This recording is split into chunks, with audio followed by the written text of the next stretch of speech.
Good evening, everyone. We'll bring this regular council meeting of August 9th, 2022 to order. We'll start with the pledge of allegiance. Pledge allegiance to the flag of the United States of America and to the republic for which it stands, one nation, under God, indivisible, with liberty and justice for all. I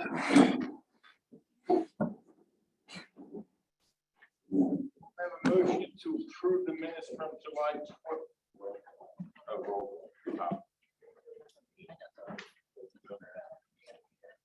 Can I have a roll call, please? Council President Platt, Present. Councilperson Day. Here. Councilperson Leary. Here. Councilperson Souter. Here. Also present are City Administrator William Barthel, City Police Chief Richard McCabe, Building Official Jeffrey Bergstrom, Treasurer Janet Carlin, and Solicitor Daniel Moscow. Thank you. Approval of the minutes of July 12th regular meeting and July 21st, 2022 special meeting. Second. All in favor? Aye. Ayes have it. Excuse me, on the 12th, July 12th, I believe, maybe I said that we received the ARPA funds on the 17th, but actually it's on the 27th.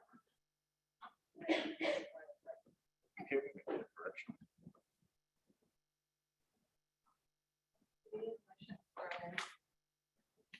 It's most wise to make a motion to amend the minutes and then make a motion to approve.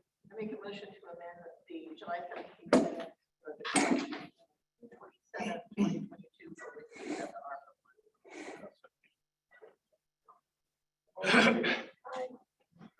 Approval of the minutes for Tuesday, July 12th, 2022. All in favor? Aye. Ayes have it.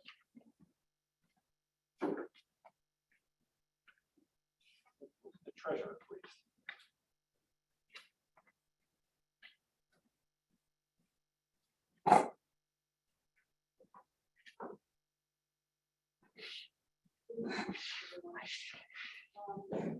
This report is July 31st, 2022. The unrestricted funds are $5,541,207.27. Total restricted funds, $4,442,948.56. Total cash in the accounts, $9,984,155.80. I don't have too much to talk about tonight since this is the first month of our new budget. And I do want to say that at this point in time, we're exactly how we were a year ago. Motion to approve the treasurer's report. All in favor? Aye. Ayes have it. Report from the city administrator and staff. Okay, thank you, Mr. Platt. I have a number of things for council this evening. First of all, an update on Delmarva. I've been told that they anticipate the completion of phase 2 by mid-September, with the paving of phase 2 to be completed in October, weather permitting. They have also requested or notified me that what they would like to do is, in conjunction with or in the same time period, begin working phase 3. So if you recall, I think we were under the impression that they were going to do phase 2 this year and then go on to phase 3 next year. What they'd like to do is, as I said, begin phase 3 now. They want to start notifying residents in the August-September timeframe and begin work on phase 3 as they're, like I said, in conjunction with them completing phase 2. The phase 3 portion of the project, just to refresh your memory, is 2nd Street from Harmony Street going north until the end, Chestnut Street from 2nd Street to 4th, Harmony Street from 2nd to 4th. Their plan is, as I said, to work phase 2 and 3 at the same time. Their intention is to finish phase 3 at the end of this calendar year, but in all likelihood with paving and weather, they probably won't finish the paving until sometime in the spring. But they will aggressively try to get it all completed before the end of this calendar year. Could you repeat the second line? Yeah, I'm sorry. Second from Harmony Street to the end, Chestnut Street from Second Street to Fourth, Harmony Street from Second Street, and Harmony Street from Second to Fourth. And of course, they'll be putting out notices and beginning that, rather quickly. The next item I have for council, and I mentioned this, I believe, at the last council meeting, was that we have been pricing out and looking at purchasing a garbage truck. Council's aware of the issues, the mechanical issues we had last year, and as I mentioned again at the last council meeting, we continue to have mechanical issues. The good news this month, though, is that, and I'm anticipating placing an order tomorrow, Wednesday or Thursday. Again, if you recall, the delivery date we were given last month was July of next year. We're now told that we possibly can have a truck by February of 2023, which I think is pretty good news. So unless there are some concerns with council in regard to me going ahead and doing that, we're going to place that order with anticipation that we will get that in February. The cost is approximately at $275,000. Currently, we pay about $31,000 a year for our current on the payment on our newest truck. So if you did the math on that, it would be for this fiscal year approximately $13,000 if we began payments in February. And again, that's just based upon the old numbers with the old interest rates and what have you. But it wouldn't be this year a significant hit to this year's budget. Now, on that note, obviously, council, as in the past, we'll have either a mid-year budget session or a budget meeting sooner than that. I guess, if we need to bring you up to date on more specifics as to the types of things we're doing. But hopefully by me presenting this to you now, you won't necessarily need that budget meeting until January. Now, that being said, as we researched the trash truck, I'd also like to purchase what I'll call a small trash remover. And if you look in your packet, I provided this to council, we'll put this in this afternoon. And basically it's a Parcan Easy Dump is what it's called. And if you look at the picture, it's obviously not the truck, it's the apparatus in the truck. The idea being is this: we have had issues getting trucks through Dobbinsville forever. Making turn radiuses and getting down the alleys. It needs to be addressed. There are safety issues concerned with that, and this is one of the ways we think we can address it.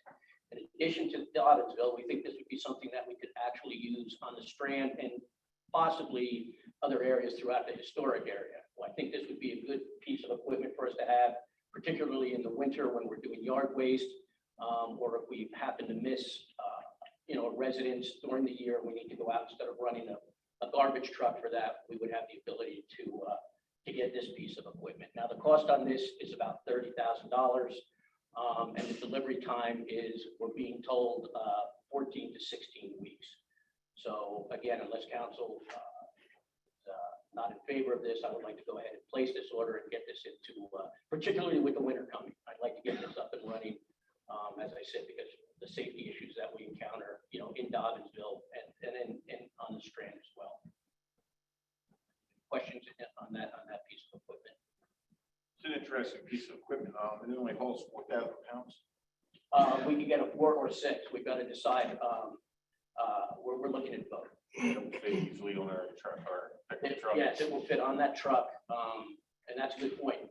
And it actually, from what I understand, it's easily removable, so that if we need to put salt on the back of the truck or other things, we can do that. Yeah, it holds up to 4,000 to 6,000 pounds. It's a matter of which piece of equipment we're going to get. And basically, what it does is, so if you load that piece of equipment, then what we can do is just automatically back that into, offload it on directly to the garbage truck without manually offloading it. And so we think it's just more economical, and in the long run will be pretty beneficial to the types of things we want to do. Looks like it'd be more economical to operate than the big trucks too. Absolutely, and you don't need a CDL to do it, so we have more guys that would be able to operate the truck, which goes to what I think I've addressed the council before, the idea that we want to be able to do more cross-training, that type of thing, and this will, so from that perspective as well, I think it's obviously I think it's a good buy for us at this If there are no questions, the next item I have, Bull Hill Boat Club, if council recalls, back in, I want to say December of last year, we'd spoken, or council had agreed to offer a new lease to the folks in the Bull Hill Boat Club. And I followed up with Mr. Thatcher on that. I believe it was in January and again in February, primarily in regard to insurance. We have not received anything from those folks, and I'm under the impression, or I've been told, that there really is no Bull Hill Boat Club at this point. So I'm concerned, number one, about making sure that we continue to adequately maintain the property. I've instructed Mr. Antonio to continue, continue the lawn maintenance and the weed upkeep, which he's been doing anyway, but had been paid by the folks in the boat club. So we will now take responsibility for that. But in addition to that, we're going to remove the floating pier that's there now. And we're going to look at other safety concerns that we have. I did talk to Doug Salter, our insurance person, this morning about this. So we're going to go ahead and just make those corrections. Again, primarily because of a liability perspective. Now, if those guys come back and say, well, wait a minute, we've got a new group together, then I can bring that back to council. And if you decide to offer a new lease, you can. So that property belongs to the city, is that correct? Yes. So is there anything that prevents us from, there's nothing that prevents us from doing what you're saying, but is there anything that prevents us, say, from going in there and dredging that a bit so it can actually be used for the public? There's, you want to address the dredging? There's no problem with dredging that if council decided, correct? Not as long as the Corps agrees. Right, the Corps would have to agree. We'll have some teeny tiny frog. Well, but there's a couple issues in that regard as well. So, and if council decides that's what you want to proceed, obviously we could go to the Corps, we could determine if that's the dredging is possible. But then you're also going to have to look at the liabilities of allowing somebody or other people to go off of a floating pier or whatever else we may decide you want to put there. And as I said initially, that's my concern right now, is that, I have those concerns that if the general public at this point tries to go off of that floating pier, we may be hit with some significant liability. We would be in jeopardy of some liability issues. It's not used at all, correct? I don't know that for sure. I think there might be a few people that use it. That's rare, okay. But, there are people here in town that have boats, small boats. We're not talking about dropping a motorboat what I'm saying. But, the small fishing boats, crabbing boats, or whatever, they might like to do that. But again, my understanding is those are folks that are members of the Bull Hill Boat Club, which if there is none, there really is no membership. So if you're going to decide to do that, you most likely or would have to open it to the general public. And so there would be significant concerns about how we would manage that and monitor that. I say remove it. I think I would agree with you as far as the liability goes. And that's something we can handle ourselves. Yes. Did you notify, I think it was Michael Thatcher, last time he was here, he was the one that's supposed to sign the lease, so forth. So As I said, the last communication I had with him was back in February, and I followed up with another email at that point about I need insurance. This has been brought to my attention just in the past couple of days about the current situation. And so, no, I have not reached out to him at this point. I felt that there was an expediency that we needed to display here, because if they are in fact not insuring it, which they're not, and if it's not being monitored, then we need to do something. And I just wanted you guys to be aware of what we're doing. And then the last thing I have, Mr. President, is just to let you know, this facility is not going to be available for your September meeting. This is a polling place, and there's a primary that evening. I did speak to Natalie about it, and she said that they are open if you want to change the date of your council meeting from the 13th to the 14th. We can be here then. Okay. That's all I have. I'm sure there'll be lines at the doors for primaries. Thank you. Ask something to change the date of the next meeting. No, in fact, when we did the first charter change, it was forever that, I believe it was in the charter, maybe Mr. Moscow can refresh my memory, but it was in the charter that council had to meet on the second Tuesday of every month. We continued with that as process. but we changed the charter so that it did not have to happen at the second Tuesday of the month. And quite frankly, it was because of reasons like this. Just advertise it well, so people. Yeah, yeah. And that's Because it's gonna be in the calendar, it's already on the calendar, so that way just advertise it well. And I just have a question about our property stuff here, and I don't know if you can answer them or just have to get back to me. There's 1, 2, 3, 4 properties, there's no page number, I'm sorry, that have been vacant, it looks like for 4, 5, 6 months. They're on code enforcement law with fine, with a fine since February or March. Do you know if they've been paying those fines, or are they, how many months behind do people get before we pay that? Well, it really is predicated upon the notice. We are obligated to give a certain notice. And then the resident or the occupant or whomever has a certain amount of time to respond. So it's not necessarily based upon how quickly they quote respond. If they don't respond in a certain time, then there are other penalties. And we continue to follow up with those penalties. And as again, I think I've explained to council, so depending upon how those penalties accrue, and then the steps we can take for addressing the property concerns and that type of thing, we do it. But it's really, again, we have to give notice, certain amount of There's notice. just these 4, 2 on Wilmington Road, 1 on Buttonwood, and 1 on East Fourth that, I'd have to get back to you. with yes, but that specifics on keep that. popping up every month. And that's just wondering.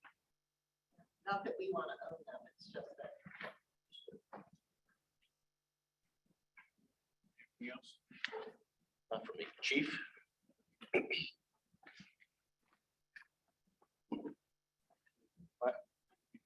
Thanks, Chief.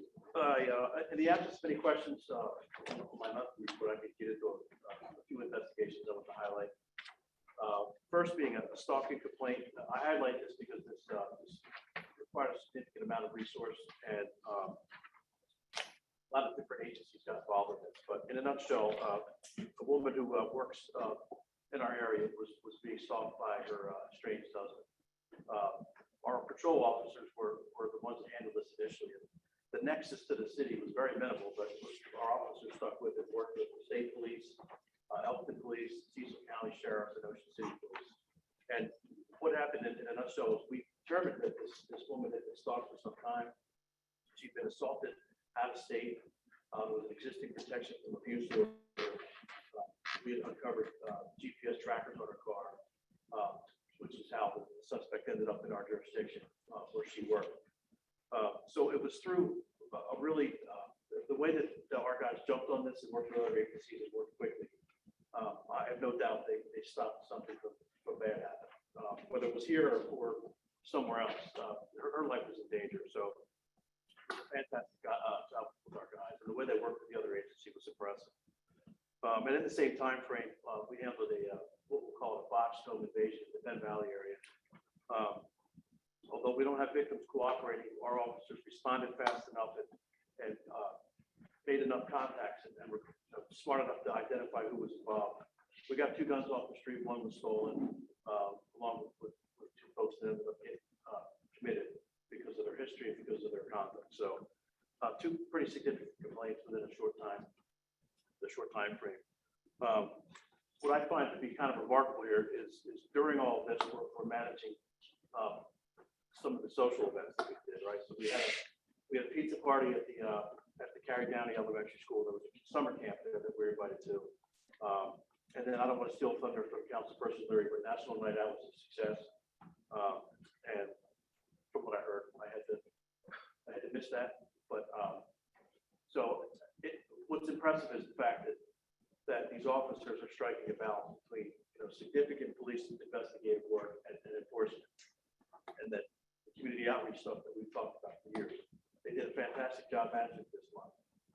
And as I reviewed my report, I sent them a quick note basically saying to all of them that this is what we talked about. We talked about 21st century police, striking that balance, knowing when to turn it on and when to turn it off. And they did a remarkable job. I'm very proud of all of them.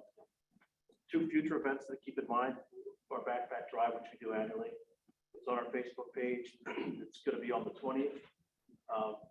But if you'll notice that we're going to collect past the 20th until, I think we're going to collect stuff until the 30th. And And what happens typically is, we know we're gonna run out of supplies on the 20th.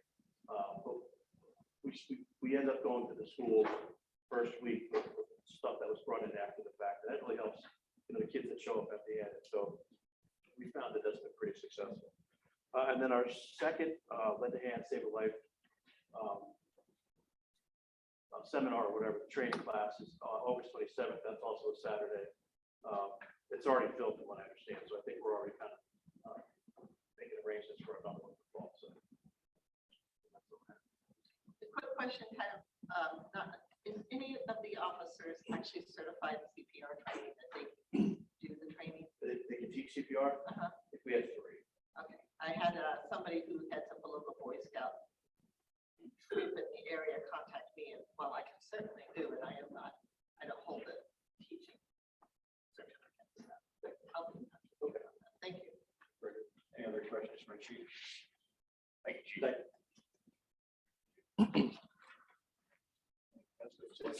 Thank you. Communications from Council, Mr. Day. Councilperson Leary. You'll see it in this week's weekly, but a huge thank you to so many groups and people in the city and the trustees for financial contributions for pure sweat and tears to for a national night out. It was a great event. I didn't actually get around to count how many people were there as I was standing in front of the dunk tank. And we'd like to thank several people in this room, Mr. Platt, Mr. Barthel. Who else? Is anybody else here that was in the dunk tank? Our National Park Ranger was in the dunk tank, Tina Shugart, Captain Tina Shugart, and Buckburn Muller, who's standing in for Gary. Oh, and Chief Mayeski, I'm sorry. I know I'm forgetting someone. But we raised $600 for the Brandywine SPCA. We had not just fire and police who pulled out all stops, but we also had DENREC and Newcastle County Emergency Management and the Newcastle County Courthouse and the library and Harvest Christian Academy, the Brandywine SPCA. Am I missing anyone? I think that, but there was a lot of people there. Everyone had a great time. It had free hot dogs and ice cream sandwiches and water ice, and the Lions, they donated everything, and Newcastle Insurance. So there's a thank you letter in the paper that hopefully covers anyone I missed tonight. It's an awesome event, and I hope it happens again next year. And it just gets, and you can figure, oh, American Pie, who did our music. A lot of people to thank, and it was just a great event. So. Councilperson Souter. Nothing to make things. The mayor hasn't made it here yet. Okay, so wait, okay. That's right, I did forget that. I have a couple of things. On challenges, council, to be honest with you, we've talked about it for probably over a year now. City campus. Mr. Bay and I had a conversation a little bit of time ago. I don't know if he's 100% against it, but he wants to explore other options for a location where we can have a meeting room, give our employees a nice, safe place, modern place to work, and the equipment they need. I think that's something we should really think about, maybe bring ideas to location back next meeting. If we need to hire a professional, we can. I'm just not sure who you would hire for that. To find a location that's going to be suitable. And I know there's a couple plans on the board that are due September. We actually have, Scott and I have a tentative meeting next Monday with the folks from GMB. I say tentative because there were some issues with vacation schedules, but needless to say, we will meet with them within the next 2 weeks, and I will be able to report to council basically what we have either by the next meeting or unless council decides to do a special meeting. To your question about who would research other locations, might just be as simple as talking to a realtor and saying that. That's a good point. I'm just trying to get out there to this point. It might just be that simple. Because it's just, we're at the point where we have to do something. It's for us to take us into the next 50, 60 years of this city. embarrassing. We meet in a meeting room at our senior center. That's embarrassing. That's just my opinion. That's all I have tonight. We're going to take public the public comments tonight. Mr. Smith isn't here to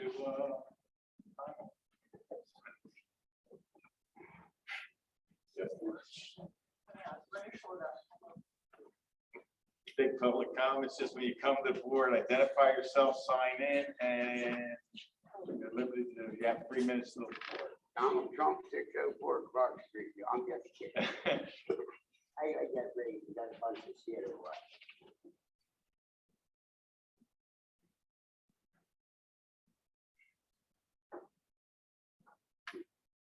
I gotta write my address. Yes, sir. It's You not were- on the clock yet. I'm like, I write- No, no.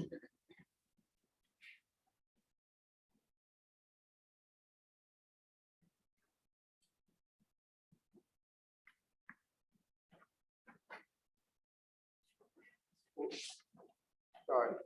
First, I'd like to tell Mr. Barthel that he is right on target. The garbage truck in Daltonville, that's a great idea. You're gonna save 45 minutes every day you go out there. I was thinking of a small truck, but what you're saying worked perfect, and I appreciate that. Thank you. Now I'm gonna go to the Bull Hill Boat Yard. The Bull Hill Boat Yard should have been turned into something beautiful for the people of this town long ago. Some kind of a monument or something put there with maybe 4 or 5 flags faced at the Elbow Bridge.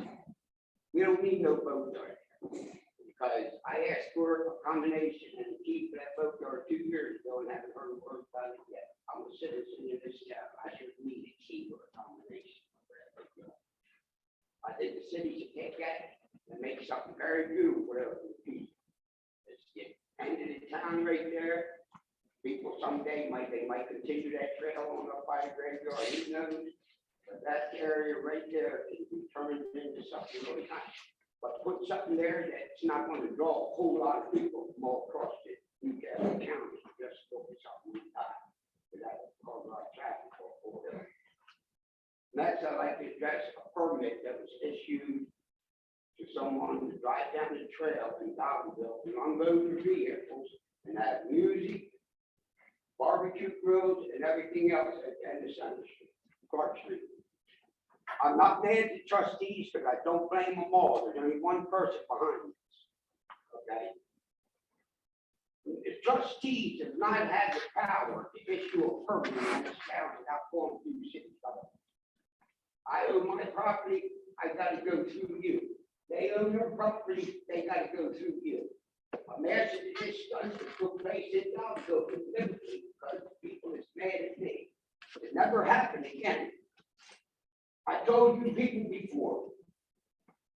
Daltonville is not going to be turned into a throughway. We have the right to protect our homes and our little bit of parking that we have. That permit should have never been issued. I'm asking that it never be issued again. It was wrong.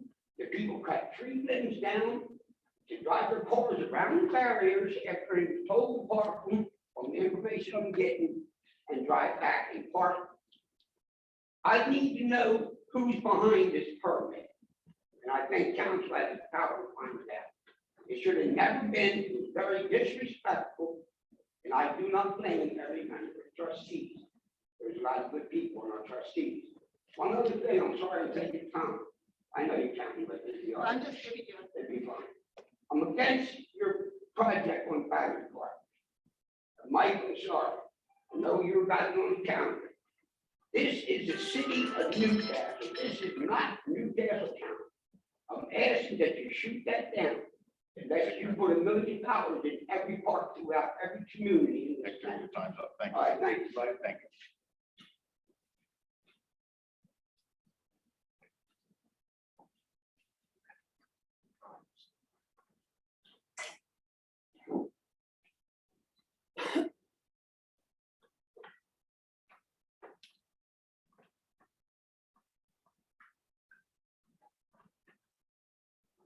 Go ahead, Mr. Walker. Hey, guys.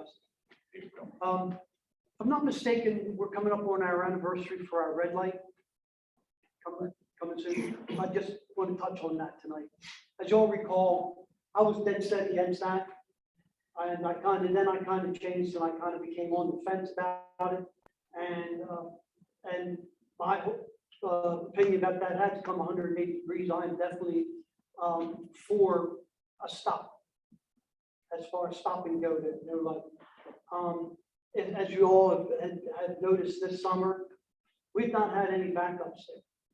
I'm through there all the time. I've not seen any backups. I think the stop and go there has worked very well. I'm totally shocked, quite honestly, as to the way that, I'm speechless as to the way it's going. Just something to remember that if we give up the light, we give up all that construction that will happen at that intersection. With what DelDOT was going to do there, with putting a new light in. So just something to chew on, that we still think about putting a light in that's under the control of the city. That still is a stop and go, but it's under control of the city that can turn it to a red and green at any time that the city deems it necessary to do so. It can still be a stop and go, a red flashing. But this way we still get the construction of the intersection, the blacktopping of that end of the street, that we don't have to pay for. Because at some time, somewhere, it's going to have to be done. Somebody's going to have to pay for it. We don't want to do it if we don't have to. It's just something to think about, and the anniversary is coming up, so the decision is going to have to be made. I think it's end of October. Yeah. Then the other comment I have is I understand the sidewalk issues coming up again. It comes up, seems to come around every now and then about people maintaining their sidewalks. There are bad sidewalks all through town, not just on Delaware Street, 6th Street, 3rd Street, whatever. Just remember, there's individuals that are retired 80-year-olds, 60-year-olds, 90-year-olds that don't have the money to maintain their sidewalks. If you're talking about implementing fines, fine people who can't maintain their sidewalks, remember who you're fining. These people aren't being able to do this. So it's something to think about. And if I'm not mistaken, trees that are in the sidewalk are being handled by the tree commission, et cetera, et cetera. Aren't that kind of an issue that maybe the city should handle? Being that if the tree commission comes in and takes trees out, certainly the tree commission in the city be somebody who handles the sidewalks instead of a 90-year-old who can barely put food in their refrigerator on an income. And question, all the markings on Delaware Street, this utility markings and things like that, that's not for cutting up Delaware Street and whatnot, is it? After we've just had all Delaware Street black. No, I think that was the whole planning with everything that wasn't going to happen. I The just only see. markings are down on 2nd Street. Right, well, as they're going from 2nd Street on down to the wharf, I don't know if they're heading on up Delaware Street, but every time you see that, people, Miss Utility comes in and marks them before they dig things up. I just want to make sure that we're not digging up Delaware That Street. was already taken care of, I think. Right. Your time's up, Bill. Thank you. Okay, guys, thanks. Thanks. Anyone else?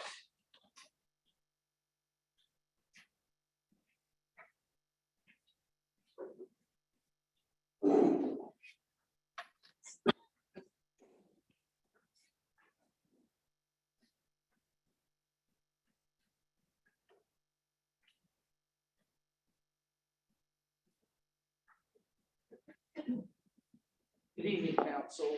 I guess I'll dovetail and finish off what Bill was saying as far as the tree commission, trees, sidewalks. I've been attending their meetings and they're really great with regards to the new trees being planted that will have less of an effect on the sidewalks. But I feel that if a city tree was planted and not overseen over years and it tears up the sidewalk, I really feel, kind of like Bill does, these are some elderly people or people that don't have the income to take care of the street. I think the city should be more vigilant on making sure the planted trees along the sidewalk and curb don't destroy the sidewalk. Thusly, I think the city should be responsible for those sidewalks. Number two, Ms. Leary, thank you for being vigilant on vacant houses that you choose to notice. I'll send you a list of a few houses that have not conformed with the historical Hack Commission and some other vacant houses. Oh, we have another list. We have a full list. Okay, well, you seem to We be, also have okay. an inspector and Well, thank Mary you does for a fine doing job. their job. they are doing their Thank you. job. Next, as far as the 20,000 that was allocated for the municipal campus, any update on that money to further the investigation of doing the project? Because that was done at, He just said that 3 minutes ago. right, but we've not gotten a report and you're. We haven't asking. either. That's what we're waiting on. All right. That's what this I help think, just I said. think issues with meeting here are far less than the city flooding out. I think all money should be spent on creating, whatever the Sea Rise committee wants, they should be given the money first. Because with flooding waters, doesn't matter what you do, especially by the police department, that area floods now. So I would, again, put a stop on that and council vote on introducing and voting on a one-year building moratorium. You gotta stop this building and you gotta stop spending money on other areas other than keeping the city from flooding. Thank you.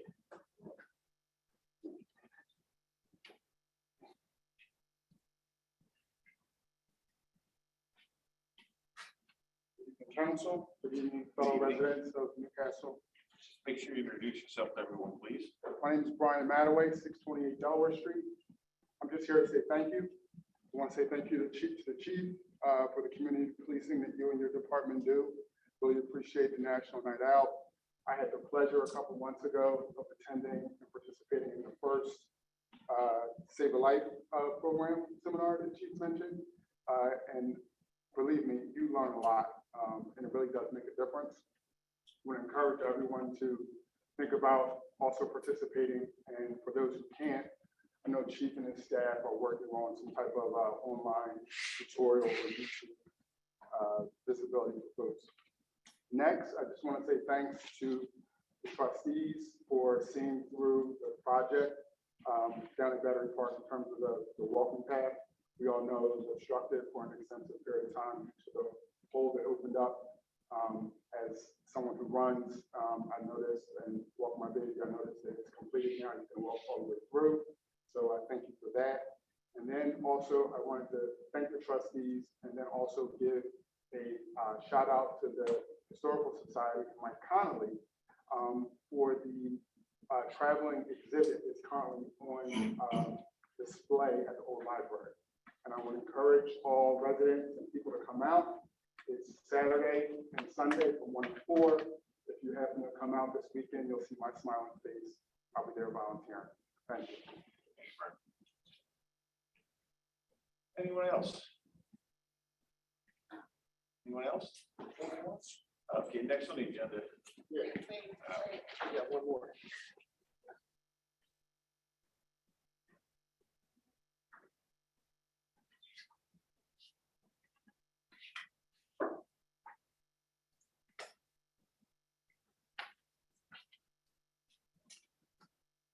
Thank you, Mr. President.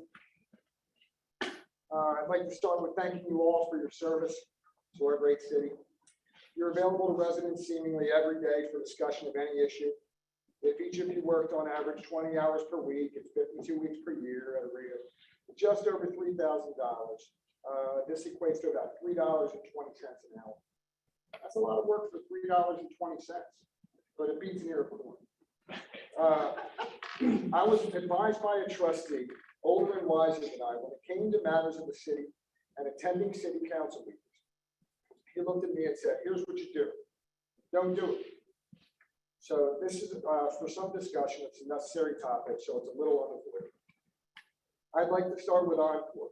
I commend their efforts in soliciting our state senator and the winning of a grant for new playground equipment. I'd also like to compliment these parents. They have been stalwart and worked tirelessly to shepherd this process. The part I need to clarify for council's perspective was the level of involvement from the trust. As long as the budgetary requirements are confined to mulch only, the trust will maintain an active role. But our property maintenance committee had an active, had serious concerns when it came to the maintenance of this equipment long term. We thought the limitations of the warranty were spurious and lacking. The time restraints on plastic and moving parts and the lighter metals compared to the steel, our advice was to make sure you have a plan for an annual maintenance budget after the original round of funding. As merely a resident on this point, I want to thank the chief. I'm always impressed by our police, and I think they do a wonderful job. The thing I'd like to bring to your attention is broken windows theory. Broken windows theory states that visible signs of crime, antisocial behavior, and civil disorder create an environment that encourages further crime, disorder, including more serious crimes. Theory suggests that policing methods that target minor crimes such as vandalism, loitering, public drinking, jaywalking, and fare evasion helps create an atmosphere of order and lawfulness. Bottom line, your public safety budget is lacking. You should be placing a premium on attracting and keeping young officers. And to borrow a line from President Biden, don't tell me what you value. Show me your wallet, and I'll tell you what you value. Lighter note, status from the farm. The move to historic Penn Farm is probably the best move the trust has made in a century, and will serve the trust for its next century. It is everything you can assume. Synergies, economies of scale, centralized location to our service area, really something to keep in mind as you consider a centralized government location. In one stop, you could pay your property taxes, ask MSC a question, apply for a building permit, or request a dozen other government services. You five, Mr. Smith included, sit in a unique position afforded to a council at least once in a lifetime, if not a full century. Thank you. Time is up, I'm sir. not done. Yes, you are. This could be a generational change. So does Senator, you are done. Respect and value. I'll close with the proposed dog park. We on the trust unanimously approved use of 70% of 1 acre dedicated to a city request for the dog park. Can you update me on the status? Our real estate attorney has not heard from the city solicitor. Thank you all. Right. Next on the agenda is proclamation, Church of Town Seal. Okay, I'm sorry. You're not a city resident. No, sir. Okay, just check. Okay, just double checking. Go ahead. But you still have to be there. Take two, how about that? Okay. My name's Bill Alexander, running for state senate, the 12th district. I will sign my name here very quickly, and then I'll quick with what I have to say.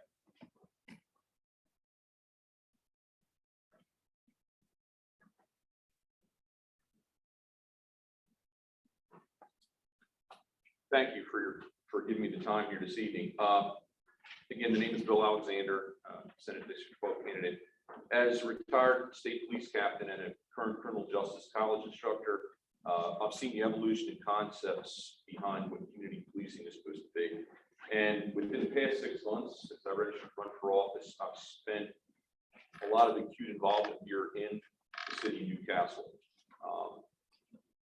The Separation Day, last week at National Night Out, and a lot of other times. And of course, me, in my world, I take a look at police and community actions. I take a look at how they react and how they truly are with each other. And I can tell you, it's apparent that there is a very strong effort that's been undertaken by council and the police to form a solid police community bond. I see this from Newcastle Police. Chief, I know it's not easy to do that, and hats off to you for forming that bond, and I see the response from the community. I spoke with members of the community, and I've seen members of the Newcastle community say very positive things about a police department. We don't see that everywhere statewide. I don't know how lucky you are to have a good police community relationship like you have, but I think kudos are in order, and that's just all I want to say. Thank you for your time. This is a proclamation in recognition of September as Ovarian Cancer Awareness Month in the city of Newcastle and in support of the Turn the Town's Teal ongoing awareness campaign. Whereas the city of Newcastle would like to recognize the Turn the Town's Teal Awareness and Research Campaign, now in their 16th successful year of raising awareness of ovarian cancer and its often silent symptoms. And whereas ovarian cancer is often referred to as the silent disease, as there is no early detection test for ovarian cancer, and its symptoms are often vague and subtle. And whereas if detected in the early stages, the rate of ovarian cancer is 90 to 95%, yet the 5-year survival rate after detection of advanced disease is only 28%, making this early detection awareness campaign essential. And whereas the city of Newcastle will participate in the Turn the Town's Teal campaign with teal ribbons adorning downtown structures. Now, therefore, be it proclaimed that on this 9th day of August, 2022, the city of Newcastle declares September as Ovarian Cancer Awareness Month in the city of Newcastle and supports the Turn the Town's Teal Awareness and Research campaign. Read on behalf of Michael J. Caranta, Mayor, August 9th, 2022. And we're going to have a presentation now from Leo Campanelli regarding the Booth Mansion property. Let him get the floor, sir. I too would like to thank the president and members of council for their dedication. Having a father and grandfather that both served on council, I know the dedication requires. Today's presentation is essentially an opportunity for us to hopefully recognize a building that is deteriorating. A building that was moved in 1996 by the Zenith Corporation and was dedicated by the governor at the time to save that building. It's a historical building. It was owned by James Booth. He was a prominent figure in the town of Newcastle, Chief Justice, Supreme Court of Delaware from 1799 to 1828. He also acted as Secretary of the Delaware Constitutional Conventions in 1776 and 1792. Our opportunity here is hopefully to save this building, to have an opportunity to maybe work and maybe put a committee around looking at restoring piece of this building, maybe a project at a time, the roof to maintain any intrusion of water, so we can maybe look at the next phase of the project, and hopefully maybe have an opportunity to take a look at connecting the trail from the Bull Hill Yacht, from Bull Hill Park to now, obviously, that trail that goes right behind that building. So I would like to have an opportunity to see if we can please put together a committee to look at this, to save this historic relic in this town. Obviously, the historic Newcastle was the gem that the Rockefeller family wanted to look at for Williamsburg. We maintain an opportunity here to have more historically relevant buildings in this town, Williamsburg. And I would just implore us to maybe look at this before it's too late. Thanks, sir. Just real quick, you say the form committee. From our conversation, I thought there were committees already formed to. There's starting on this. Do you want another, or is that? I honestly, President, I would like to see maybe an opportunity, maybe so we can bring collective opportunities and maybe subs to the council, a collective effort to really look at an opportunity to get this problem. Any questions, Ms. Campbell? Was when that property was moved to the land that's sitting on is owned by Zenith, is that correct? Does Zenith have any responsibility to maintain, restore, or anything? It is my understanding that they do, but unfortunately, they are in an area of time where apparently they're not maintaining or they don't have the money to maintain it. There was a conversation that was had potentially to provide that to the Art Historical Society for $1 and the land around it to maintain it. But to your point, there was some writing, my understanding, in the contract to maintain that building. And it was moved there in what year again? 1996, 1997. is my So understanding. since it's been moved there, they've not done anything. It appears not. Yeah, I think that's what saved it. When they moved that building physically, they had to Sister the Joyces really fix that building to a point of promise. But from 97 to today, it appears, unfortunately, it's been totally.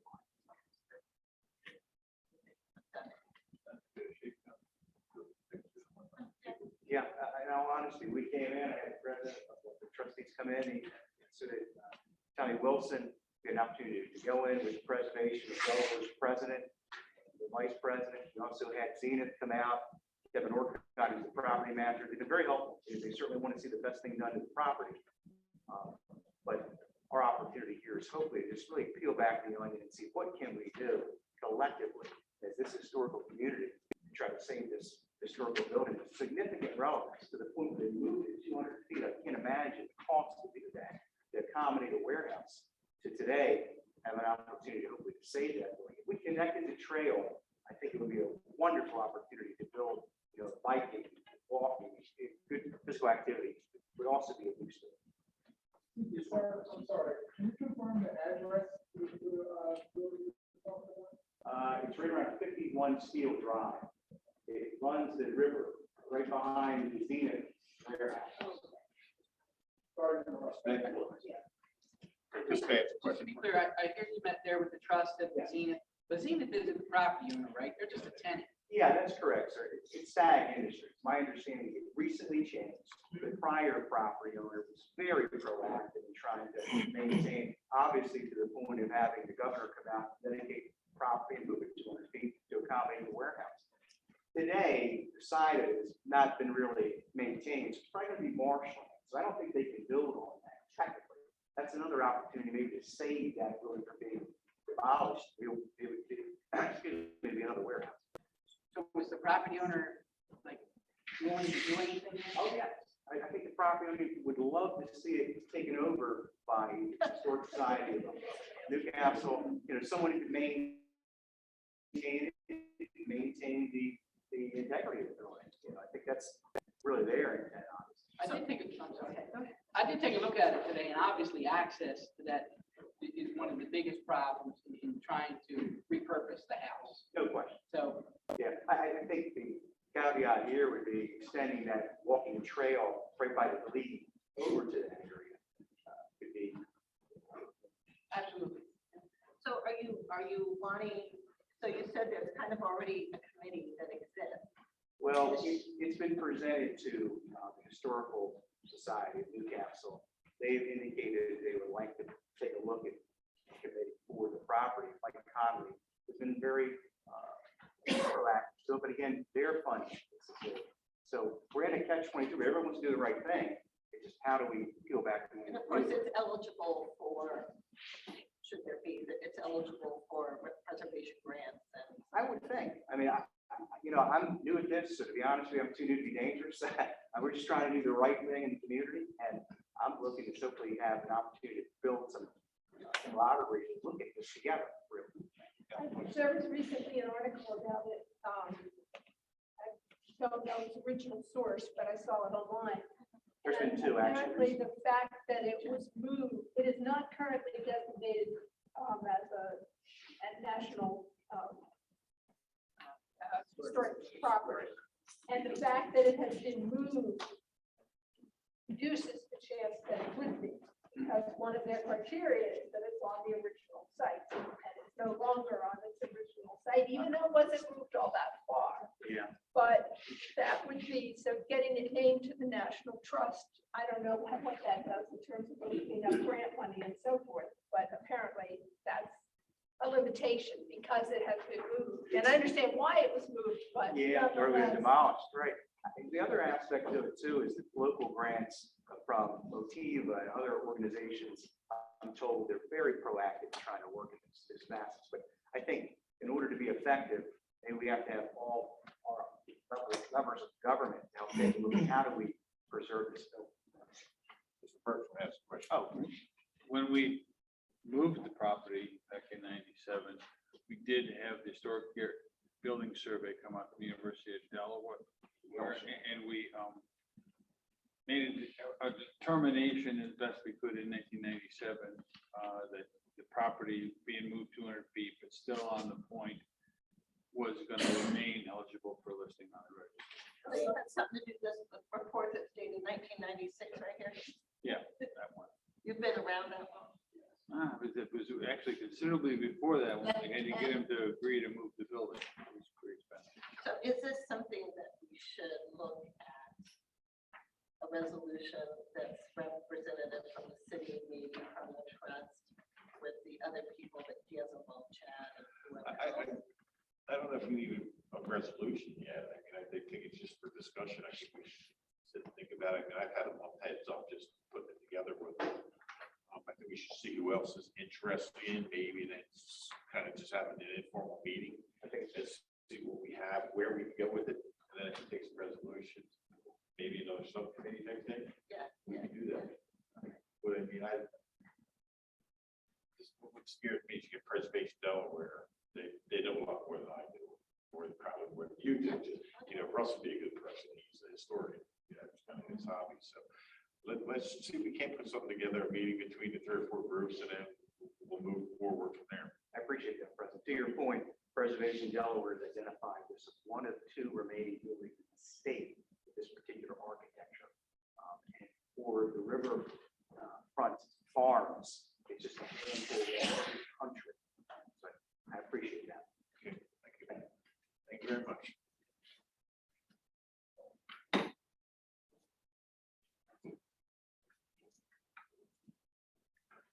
Next on the agenda is a presentation by the Playground Committee. We do have you're here. Thank you. Thank you, and good evening. I'm Suzanne from the Playground Subcommittee, and I wanted to thank City Council for establishing that subcommittee. We have been having so much fun putting together an equipment list. The kids are really excited, the parents are really excited, and we are at the point where we have picked equipment. We have traveled to 4 states to see that equipment in person. The equipment is our swings, a seesaw, a carousel, a trekking trail, Supernova, and a zip line, and that's phase 1. The budget for that is $100,000. We talked to kids about what their favorite items are in playgrounds, so we've learned from them what really works in the playground. We talked to playground administrators to find out if there were any after-purchase ideas of things that might not have worked out, and we found that things have worked out really well. We've gotten references for the playground equipment manufacturer, and they've come back to be glowing. Leonard Sofrin, who's the capital project manager over Parks and Recreation in the city of Wilmington, was one of our references.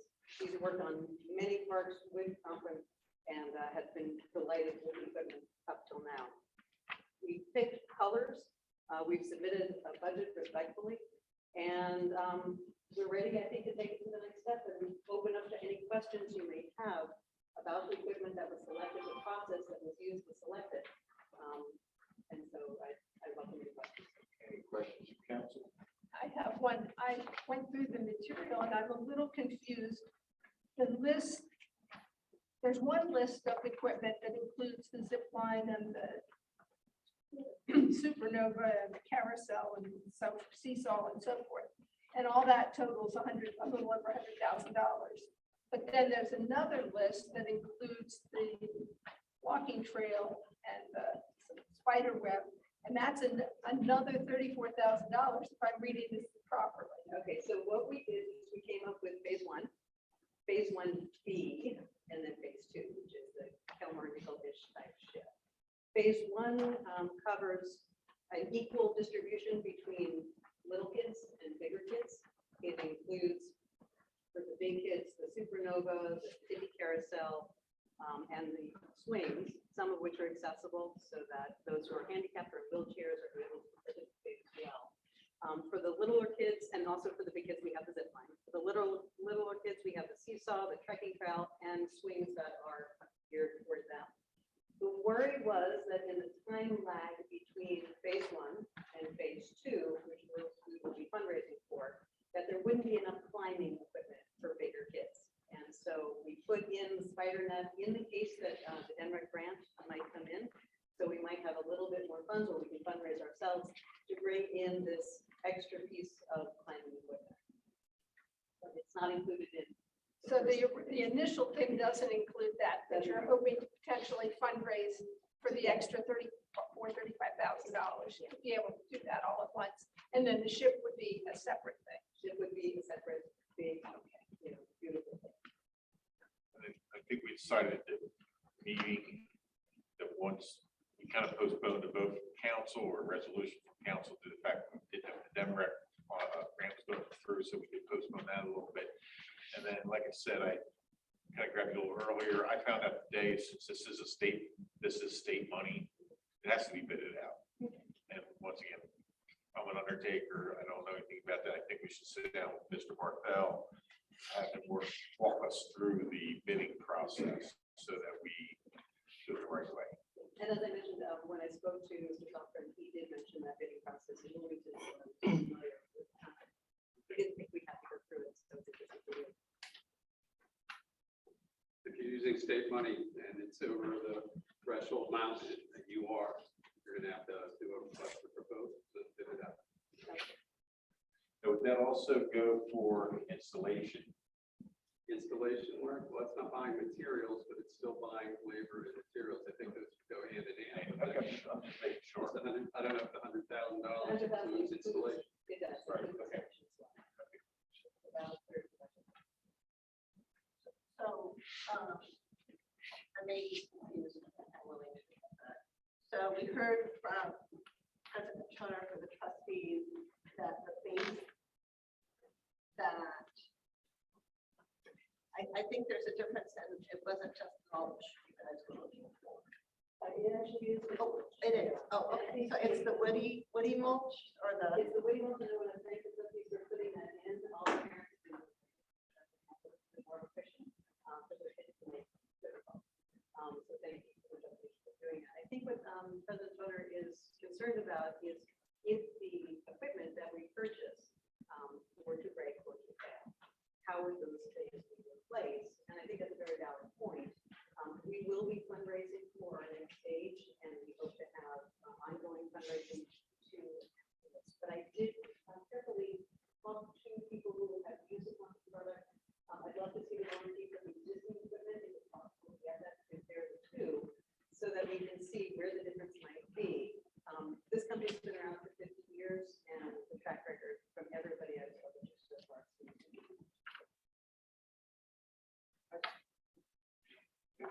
You answered my one question that the 100,000 includes installation. Is there other site prep that needs to be done before they come out and actually start installing? Well, we need to remove what's there, and that was the one question that I had for council and for the trustees, is the existing equipment, can we donate it to another park? Can we move it to another park? We don't want to get rid of it. It's still one of, I think, the swings I know are just very old. So it would be good to be able to move that to another location. And the company has asked me, do we have somebody who will be taking that equipment out? So that's clearly an issue that has to be addressed. To take it out. The warranty on the new equipment. It varies depending what type of material you're looking for. I can submit a warranty document for you. The idea is that we will be purchasing the swings and most of all the equipment that we talked about tonight with metal, so that it will be as durable as it possibly can be. The ship will be wood, because it's a nicer look. The wood is apparently incredibly durable. So the combination of the two.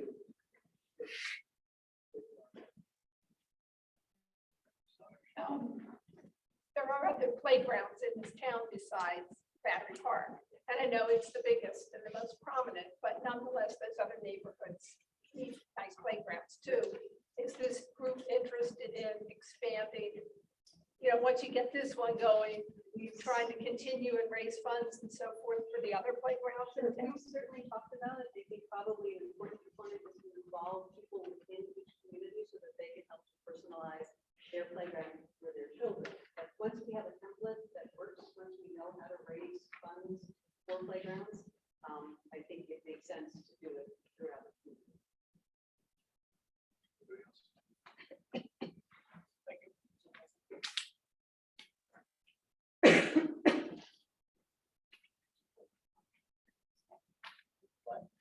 May I ask you a question? Sure. So is it council's decision, or we're going to go, to your point, you're going to come back with a resolution to actually approve the request? So at this time, there's nothing for us to do as far as putting a bid together? Or what exactly, or what direction would you like us to? Well, and that's what I referenced on, I'm not sure, to be honest. Okay, so that's fine. I just So want to clarify. I think Okay. it would probably be best to get the bids and find out exactly what we're looking at. We'll work with it. We need the And then- bids. Do we need the resolution before you can go? Okay, that's what I'm trying to, okay, that's what I just want to understand. I don't think you do. We could, Now you you go have out to get a resolution to do bidding. I mean, you're not committed to anything. yeah, so we can go ahead and get the bid, but, okay, but I wanted to be sure that's what you Right. wanted us to do. Oh, absolutely, absolutely. And maybe work with the committee. Okay, yeah, okay. They put a lot of effort into it. I think at this point, they just need the guidance. Okay. Your expertise on that. Okay, that's fine. I just wanted to be sure council was, that's what you wanted us to do. Mr. President, just a clarification on the bid, if you don't mind. So if the state or the county already has a contract with a vendor, can we piggyback off of that, or we have to go out on RFP with this different equipment? There are provisions in the state code about piggybacking. I frankly don't know off the top of my head whether or not the city can join in that or whether it has to be a state agency. I can check on that. I was just curious. That's a good question. I appreciate that. I mean, that's what I said, we don't know, so that's, we're in uncharted waters. I'm just looking for the zip line, like how far is this off the ground? Would my legs be dragging if I did? Like 12, 40 feet. It's good, but is that a liability? Yeah, they're in a lot. I don't think so. I mean, it's the same as ball swimming. All right, next is resolution 2025. And Saunders, this is your committee. If you'd like to take charge and explain it, read the resolution. Okay. Do I have a motion to read resolution 2025? So moved. I'll second it. Saunders. Well, before I read it, I'll just say, you may recall that we passed the resolution in March establishing this committee. They've been hard at work, and the committee to examine the potential impact of sea level rise on our city and what we can do about it. And they've been hard at work since then, and they found the potential source of funding for a significant piece, if not 100% of it. So this resolution authorizes, the city has to be the applicant, and the potential grant is from the U.S. Department of Agriculture, and the city has to be the applicant. And so this resolution simply gives the permission for the city for this application to go forward, but it does not commit the city to spending any money until we get back the engineering study and the proposal. So is that, did I get that right, Israel? Okay. So here's resolution 2022-25. A resolution to apply for participation in and grant funding from the U.S. Department of Agriculture's Natural Resources Conservation Services to study and prepare recommendations to mitigate the effects of future flooding in the city of Newcastle. Whereas on March 8, 2022, the City Council passed Resolution 2022-04, a resolution establishing a temporary task force of citizens to research existing information concerning the impact of sea level rise on the city of Newcastle and to prepare remediation recommendations. And whereas the sea level rise task force has identified the Natural Resource Conservation Services, the NRCS, of the U.S. Department of Agriculture as a possible source of funding to design and engineer flood mitigation projects. And whereas NRCS funding does not require matching funds from the city, but does require an initial request from the city to determine eligibility for this assistance. And whereas upon receipt of the request for assistance, NRCS will undertake a preliminary investigation feasibility report to determine whether the city is eligible for NRCS funding. And whereas if it is determined that the city is eligible, NRCS would perform the engineering required to design the flood mitigation project. And whereas the City Council recognizes the benefits of the NRCS grant opportunity, now therefore it is hereby resolved that the city administrator is directed to submit an application to determine eligibility for NRCS funding, and if eligible for the NRCS program is confirmed, to take such further action as may be required to apply for and secure grant funding from NRCS. Questions? Did you have anything to add, Israel? Well, I actually had something to talk about, but I don't have to. You guys are okay. This is second. I'll give you the floor. I'll give you the floor because you're the chair of the committee, correct? Right. Right. Yes. Yeah. Well, let me real quickly go through this. Okay. It's mostly in the resolution, actually. But anyway, I'm Alice Reel. I'm chair of the Sea Level Rise Task Force, as as Souter said, was created by the council 5 months ago. And I'm here representing its 7 members, including Fred Gallagher, who's a trustee representative on the task force.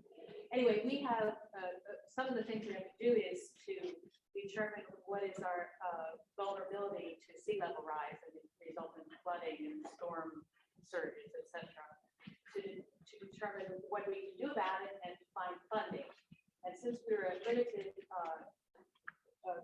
task force for only a year, we're doing a lot of it at the same time. So one of the things we did was we did a survey of what funding might be possible for this project. And we came up with the Department of Agriculture Watershed Protection Program. And it's administered by, as Ms. Souter said, the Natural Resources Conservation Service.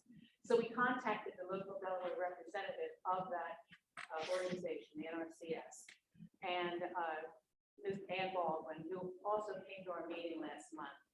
And she was very encouraging about our possibility of getting funding from this organization.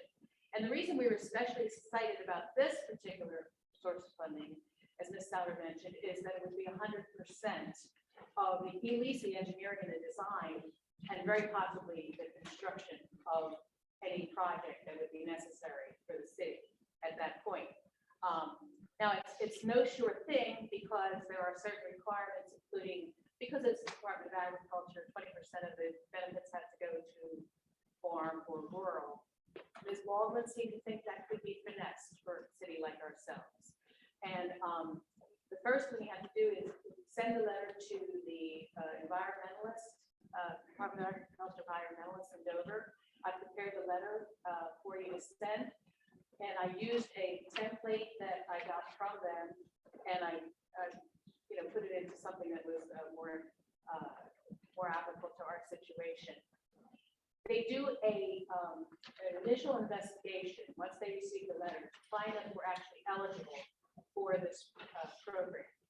And the great thing about the investigation is that there's lots of information they collect for that investigation that we would have to collect in any case. So it's actually a benefit for us, even if we don't are not eligible, to have all this information combined in a form that we can take a look at. If we do find we're eligible, they will do all the engineering and all of the design of the project. Now, at every point during this time, the council can say yes or no. There's no commitment for the council for money or anything without approval by the council with a vote. And also there's going to be lots of public input. The investigation will take 2 months. And then,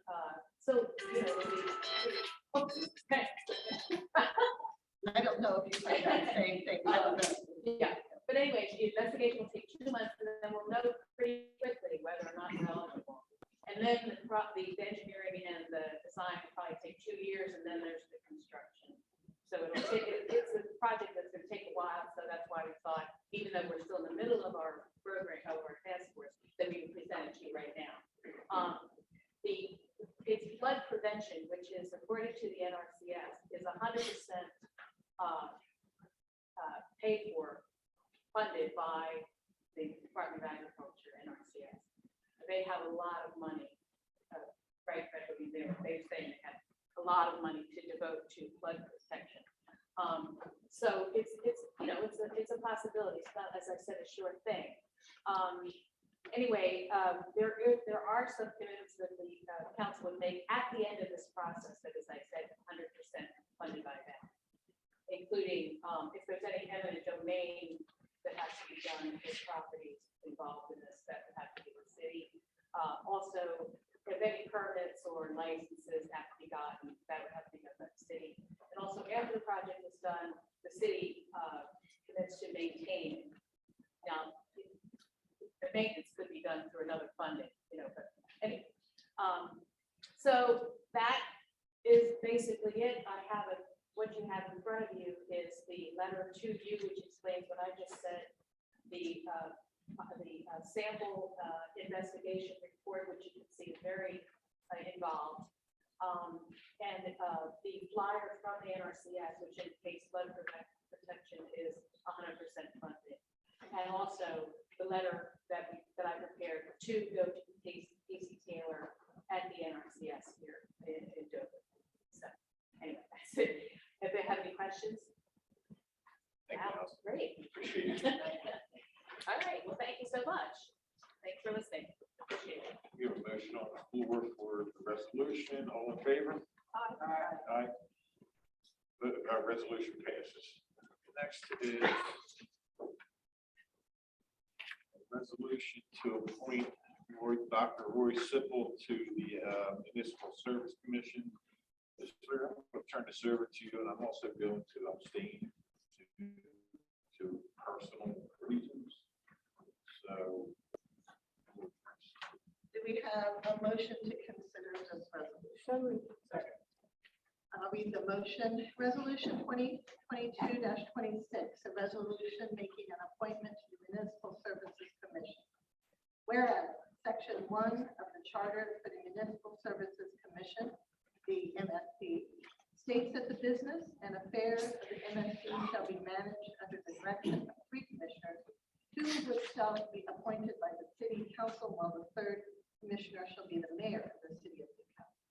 And whereas the MSC commissioners appointed by the City Council shall serve 4-year terms, and whereas the term of Commissioner Dr. Roy Sipple has recently terminated, creating a vacancy.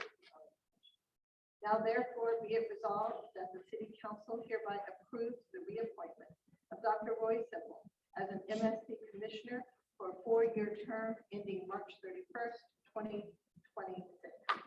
Roy Sipple, term ending March 31st, 2026. Any discussion? All those in favor? Aye. Opposed? 1 abstain. Next on the agenda is, this was brought up a couple years ago. And I think our code and ordinances are pretty vague as far as taking care of sidewalks, who's responsible for sidewalks. I think it has to be broken down to 2 things. Sidewalks, curbing, and gutters, not rain gutters, not any type of gutter that is attached to the street. That's where we kind of got derailed last time. I just wanted, once again, I want opinions on where we should go with this. We heard a couple from the floor tonight. I'll start with you, Council President Sauer, if you'd like to have an opinion on this. Okay, well, first of all, I wondered why now? Why is this coming back now? This was originally tabled in December of 2017. I was not on the council at that point, but I believe I was at the meeting when it was discussed, and it was tabled for further study and rewriting. And as far as I can tell, nothing has changed. So I wondered why it's coming back now. Something happened? No, I'm just when I'm out walking around and talking with people, that's one of the biggest complaints I get. And it's citywide. It's just not downtown. It's in Washington Park. It's in Van Dyke. It's in Dobbinsville. So that's why I brought it back up. Last time, I think we got very derailed and we weren't focused on what we want to accomplish. And that's why I figured we'd bring it up for discussion now. Mr. Roscoe, last my days, he can put an ordinance together. What you just said is separating the sidewalks and curbs and gutters, but this ordinance does not do that. Well, this is just the old ordinance. I think we should do it. So in other words, this is just the starting point for our new discussion. Correct. Okay, it doesn't, to me, it doesn't make any sense to make the homeowner responsible for the curb, because, and especially in the area where it has to be done in granite, because that would mean we'd have these little chunks of curbing the width of the property, and the curbing itself comes in much longer sections than that, and it looks better, frankly, if it's longer sections. And I share the concern of the public, members of the public who spoke to this tonight, about the cost for many residents who potentially can't afford to do that. And if they don't do it, then we're going to put fines on it, which, you know, if they can't afford to do the work, they can't afford to pay the fines either. So I think this needs a lot of thought and work, and I wonder, perhaps, I think we should consider just making the city responsible for the maintenance of the sidewalks and curbs and gutters.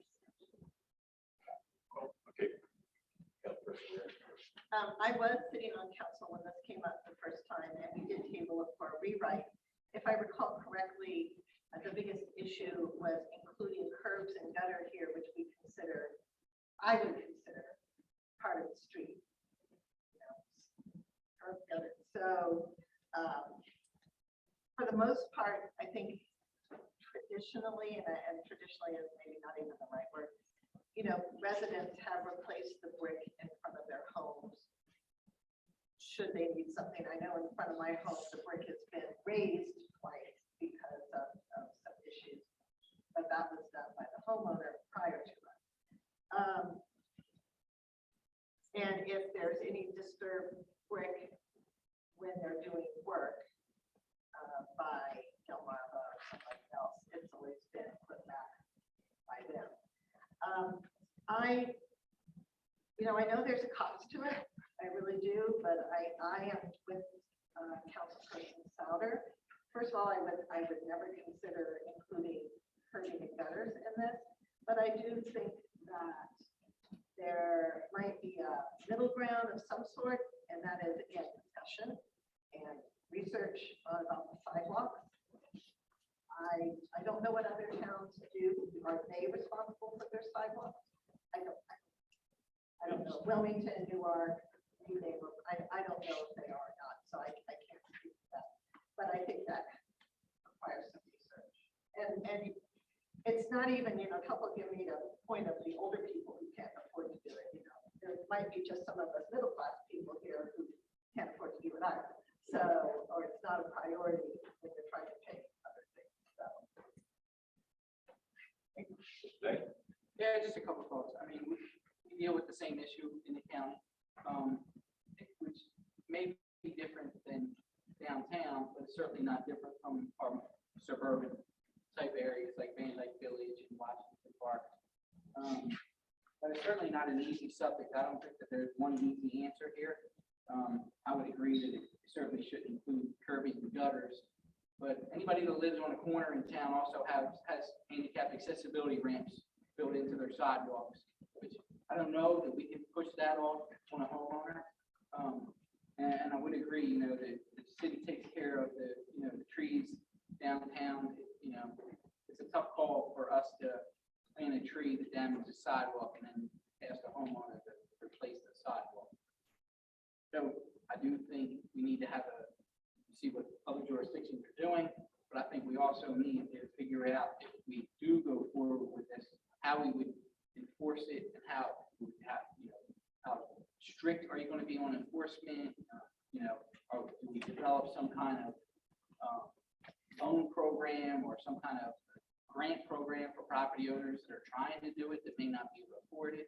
So I think there's a lot that goes into this to actually get it passed and actually provide it for the city. I guess I got a couple options, everybody keeps saying the trees. Yeah, that's the issue. I think we have to set up a standard first. What needs repairs? What's, is it a 1 or a 5 that has to be repaired as far as urgency? And then we go from there. I'm a little torn because I think if we cause the city itself, trees cause the damage, that's fine. But if it's just pure deterioration, isn't the homeowner's responsibility to fix it? And, as far as other jurisdictions, it's all over the board, to be very honest with you. It is literally all over the board. There's no standard.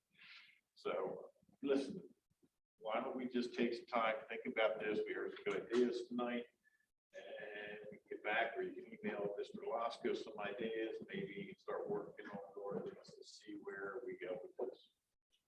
Well, if I can say something else, point 209-1A-B. Concrete is not cheap either, which is generally what's used outside the historic area, but even right here. So that's a cost factor. Right here it says they must be constructed of salvaged or antique brick to the greatest extent possible, and curbing must be granite.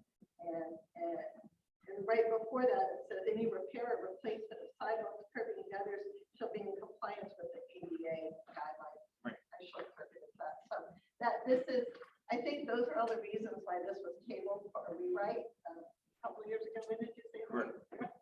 But the date on the bottom of it is December of 20. First reading was 2017, yeah. Right. So I No, think no, that, that's what I said, it was just tabled. yeah, I just or think it's rewrite time. it. And I know that if I may add something too, when it says must be grounded in the historic district, when we approved the Delaware Street project, we agreed to leave the concrete curbing from the Strand to the wharf in place because it was in good condition. So how can we now tell other people in the historic district that they have to replace it with granite? Now, maybe when that concrete needs to be replaced, we will replace it with granite, which that's years down the road, but. And the section above it, section A, says sidewalks which are not continuously even or which collect rainwater on any part of the walking surface or which otherwise pose a health and safety hazard shall not be considered safe and usable. Are there any sidewalks in this town That's a poem.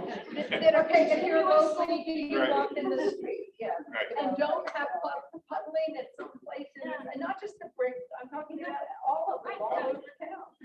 Side of my house. And Yeah, you're right. besides that, they all have a little bit of a slope, so they drain away from the house and into the street. And many have, where the downspouts from the houses come down, they have a roof or a hollowed area, slightly depressed area to channel water to the street away from them. So none of that fits with this description. Correct. And the other thing we really have to be careful of is you get very expensive for a city too. They could. You get extremely expensive. So, and that's what I'm saying. So is there normal maintenance or is there maintenance that, caused by damage of a dump truck drives over, one of those things. So there's different things. And like I said, I suggest we either talk to Mr. Lasko, email us my ideas, where we want to go with this. I think everybody's in agreement about the curbing and the gutters in the street, anything attached there. I think we're all in agreement. That is a city responsibility. We get state money for that, for the streets, so we should let that go. Put the thought into it. Let's see where we go with this. I think we should solve our problem, because this is probably the third biggest thing I get when I'm walking around. It's traffic and that, this crime. So appreciate everybody's time. I made the motion. Second Unless you have- motion. All in favor? Meeting adjourned. Thank you. Where I can stay at my side track, where they buy playground equipment.